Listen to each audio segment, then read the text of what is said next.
bem? Bom, primeiro eu quero fazer uma explicação do porquê que a gente vai discutir saúde mental em questão no Brasil. É o tema que Bárbara e eu pensamos em iniciar, esse outubro, enfim. Mas Juliana, outubro é o mês que a gente vai falar sobre câncer de mama, que é super importante que a gente fale, tá, gente? Fica até de repente uma pauta aí pra gente fazer aqui no Sobre Humanos. Mas, setembro, que é o mês do Setembro Amarelo, quis já trazer essa provocação para vocês mesmo, né? Pra gente pensar que as questões de saúde mental são importantes e nós precisamos urgentemente discutir sobre isso ao longo de todo o ano. Tenho os meus ranços, né? Posso falar assim, aproveitando, né? Essa palavra ranço ajuda bastante a gente a falar sobre o que a gente pensa. Quando a gente tem um tipo de campanha que, de novo, é importante ter campanha. Eu acho que a campanha acaba trazendo uma visibilidade grande para a temática, mas o meu ranço é, por exemplo, quando a gente tem um colégio, por exemplo, que vai fazer uma campanha de Setembro Amarelo, mas mantém todas as suas dinâmicas de produção de ansiedade, de depressão, com milhões de trabalho, com uma lógica, né, que humilha muitas vezes o aluno, que deprecia, por exemplo, uma universidade que faz isso, por exemplo, né, ou quando as pessoas ficam, liga pra mim, eu falo com você, e aí a gente tem toda uma questão que eu vejo também como ética, importante de ser discutida, que é o esvaziamento da profissão do psicólogo, do psiquiatra, enfim, como se todos nós pudéssemos dar conta das questões de saúde mental dos outros, mas ao mesmo tempo também, né, postar no Instagram, ligue pra mim se você estiver em depressão, e você, com as pessoas à sua volta, só tem aquilo que eu digo, né, você só produz morte, você não produz vida, você trata mal as pessoas, você não dá atenção às pessoas, enfim, não adianta Setembro Amarelo, porque acho que a gente precisa entender que a gente está numa sociedade, né, olhando o Brasil, que tem produzido muita morte de diversos modos, e aí eu também estou falando da morte no sentido metafórico e no sentido literal. A gente sabe que a gente vive uma necropolítica, mas essa necropolítica ela não é só a partir de uma dinâmica de administração do Estado. Eu acho que a nossa micropolítica, as nossas atitudes no dia a dia, em contextos menores, também são muitas vezes atitudes de morte. Então, eu acho que é de extrema relevância que a gente repense isso para que a gente possa produzir uma sociedade que tenha uma saúde mental melhor, né? Enfim. O tema que eu separei para vocês, e como eu sempre falo, caso vocês tenham interesse em ter o tema com os textos de apoio, né, enfim, manda um direct pra gente, ou bota um comentário se você está assistindo isso no YouTube, você pede pelo comentário, se você, né, botando, né, o seu e-mail, enfim, se você está no Instagram, manda pra gente pelo direct, né, que a gente envia esse tema para vocês. Saúde mental em questão no Brasil. Para pensar no problema, primeiro questionamento que eu me faço assim, como é que a saúde mental é vista no Brasil? Né? Como é que é essa questão da saúde mental no Brasil? E aí, daí eu já penso no meu problema para ser discutido. Acho que a gente vem numa crescente, né, em relação ao debate acerca da saúde mental, mas eu ainda acho esse debate bastante problemático, ainda acho que, né, eu iria por essa perspectiva, a maneira como o país lida, seja de maneira institucional, né, seja pensando em políticas de saúde, seja pensando nos nossos comportamentos cotidianos, a gente ainda lida de uma forma muito negativa, muito precária com as questões de saúde mental. Penso que é possível, até o texto de apoio vai trazer essa lei federal 10.216, que vai, né, mostrar para vocês os direitos que já são, por lei, estabelecidos para lidar com pessoas que têm transtornos mentais. Porém, quando a gente vai olhando esse texto de apoio e olhando os direitos, por exemplo, essas pessoas precisam de tratamento, e aí a gente toca na gestão do SUS para oferecer esse tratamento para questões de saúde mental. Essas pessoas não podem ser exploradas, elas não podem ser violadas, elas não podem ser violentadas. E aí dá pra gente trabalhar nessa perspectiva de Como é que essa saúde mental é vista? Ela é vista de maneira muito negativa ainda, ela é pouco colocada como um centro importante de uma questão de saúde do Brasil, que é uma questão grave.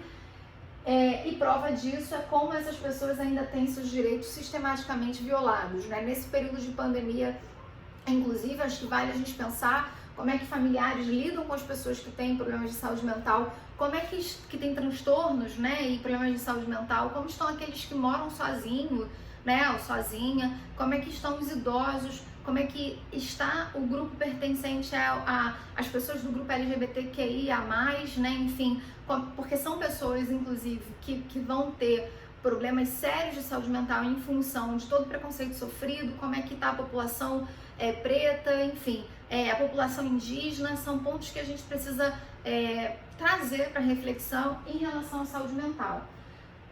O Brasil ele é o país da América Latina com mais casos de depressão, ansiedade e suicídio. O texto de apoio também vai trazer essa informação para a gente.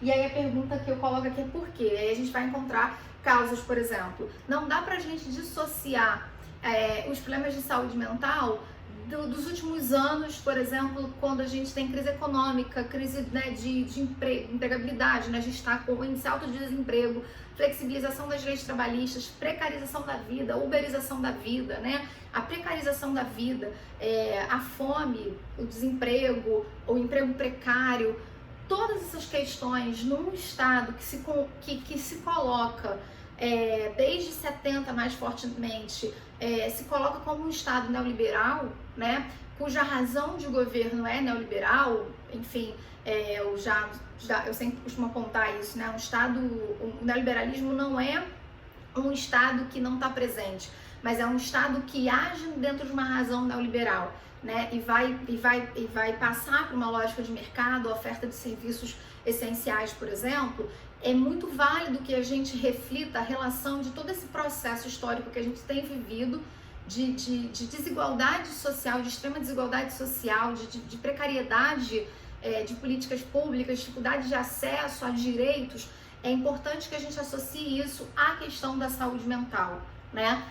Porque quando você tem estabilidade econômica na sua vida, quando você tem acesso aos direitos básicos, casa, alimentação, saúde, educação, você também tem mais probabilidade de ter uma saúde mental mais íntegra, mais de melhor qualidade, né? Enfim, acho que vale a gente pensar nessa relação de Brasil. A gente tem uma subnotificação dos casos e eu penso que existe ainda muito preconceito em relação a esses problemas de saúde mental, depressão, ansiedade. Acho que a gente também tem uma dificuldade de identificar, né? Eu fui perceber que eu tinha crise de ansiedade no ano passado, quando elas se intensificaram. Eu tive uma crise que pessoas próximas me falaram: Juliana, isso é pânico, você precisa buscar terapia. Eu dirigindo o carro no túnel, o Angel, inclusive, achei que o ar ia acabar, que eu ia morrer, enfim. E cheguei ao meu local, né, meu destino, que era onde eu ia dar aula, tremendo, e ali deu, né, estalou, porque as pessoas falaram, né, preciso cuidar da minha saúde mental. Mas até então eu tinha tido sintomas de ansiedade e não tinha percebido, e achava que tá ok, devo estar preocupada com alguma coisa, mas assim, fui deixando, né, de lado. Então isso tem uma relação, tô dando esse exemplo para mostrar que tem uma relação com a subnotificação. A gente deixa muito de lado a nossa saúde mental e isso, né, e muitas vezes é visto como frescura, enfim, que foi uma das causas que eu coloquei aqui, e a gente acaba, isso acaba não tendo uma notificação desse problema e a gente também não buscando ajuda. A gente tem uma discussão forte hoje no Brasil, e eu sugiro que vocês busquem no site do Conselho Federal de Psicologia para pegar um pouco mais sobre essa informação, que é o retorno dos manicômios. Para mim, eu botei o que isso indica. Para mim, isso indica como é que a sociedade tem um movimento aí, que a reforma psiquiátrica em 2001, que eu coloquei para vocês pesquisarem, vai lutar contra os manicômios, contra a segregação das pessoas que têm questões de saúde mental, mas como a gente está vendo um movimento de retrocesso para segregar essas pessoas, como se fosse, na minha perspectiva, eu trabalharia aí, inclusive, com uma ideia de higienização desses indivíduos, né? A gente quer deixá-los fora da nossa vista. Há uma lógica também, na minha perspectiva, que eu trabalharia, que nesse mundo, nesse sistema capitalista que a gente está, nós seres humanos somos colocados como máquinas, né? Então o que importa é a nossa capacidade produtiva. Quando a gente está passando por um problema de saúde mental, quando a gente tem um problema de saúde mental, a gente passa a ser descartado, né? A gente passa a ser um indivíduo descartável, porque a gente passa a não ser essa máquina, em muito entre aspas, porque eu não concordo com isso, que vai produzir de maneira satisfatória para esse sistema que a gente está. Então, mais uma vez, eu vejo um movimento aí de vamos invisibilizar esses indivíduos, a gente não quer ver esse problema na sociedade, porque é uma questão que nos traz prejuízos, né? Por exemplo, dá pra gente pensar por esse caminho. Como eu falei, a questão da saúde mental muitas vezes é vista como frescura, principalmente quando a gente fala de adolescentes, quando a gente fala de crianças, né?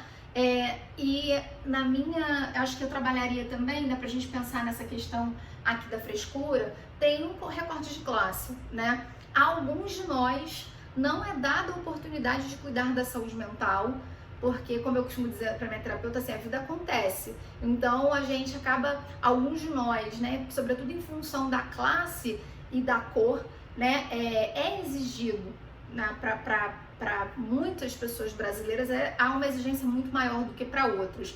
E essa exigência passa pela questão de ter que ser forte para poder sobreviver. Me lembra muito uma cena da menina Jéssica Ellen, aquela atriz ótima, da novela com a Regina Casé. Ela é professora e ela fala, né, ela questiona isso, uma cena muito difundida, se ela tem sempre que ser forte, né?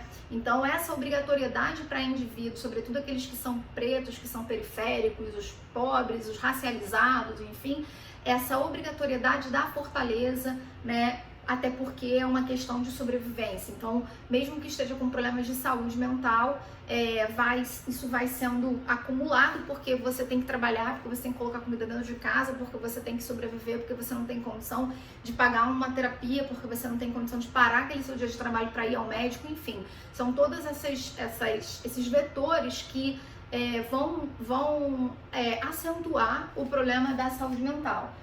E nós temos a gestão de recursos, né? Eu vou recordar há um ano e pouco, né? O Rio de Janeiro, por exemplo, com todo o processo no município de sucateamento da área da saúde, os profissionais da área de saúde mental ficaram alguns meses sem receber salário. E aí a gente está falando de médicos, de psicólogos, de cuidadores, enfim, toda uma dinâmica que se tem nos centros de atenção psicossocial, nos CAPs, que são os tratamentos multidisciplinares, a partir dessa perspectiva da reforma psiquiátrica, de não isolamento desse indivíduo que tem um problema de saúde mental, e aí toca também indivíduos que são usuários de drogas, porque uma das consequências é ter transtornos mentais, enfim. Como é que essa gestão de recursos, ela é problemática? O CAPS, ele é de responsabilidade do município, mas ele é um programa do SUS, dentro, né, um programa que eu posso chamar assim de um programa federal, mas cuja responsabilidade fica para os municípios, né? Enfim, é isso. Acho que é a reflexão que eu queria trazer para vocês, principalmente para a gente pensar nessa sociedade que a gente está, que a gente chama de líquida, que, né, conforme o Bauman, que a gente chama de moderna ou pós-moderna, independente do nome, como é que a gente tem estabelecido laços com os indivíduos, com a nossa comunidade, como é que a gente tem produzido, né? O que a gente tem produzido para o outro? Se a gente produz morte ou a gente produz vida, né? A gente continua produzindo preconceitos, a gente continua segregando, a gente continua excluindo as pessoas de um processo de sociedade, de comunidade, ou a gente está produzindo vida, né, para todos aqueles que estão à nossa volta. Acho que a questão da saúde mental, ela é também de responsabilidade de todos nós, né, que fazemos parte dessa comunidade chamada Brasil. Espero ter contribuído com essa discussão e é isso, gente. Até a próxima.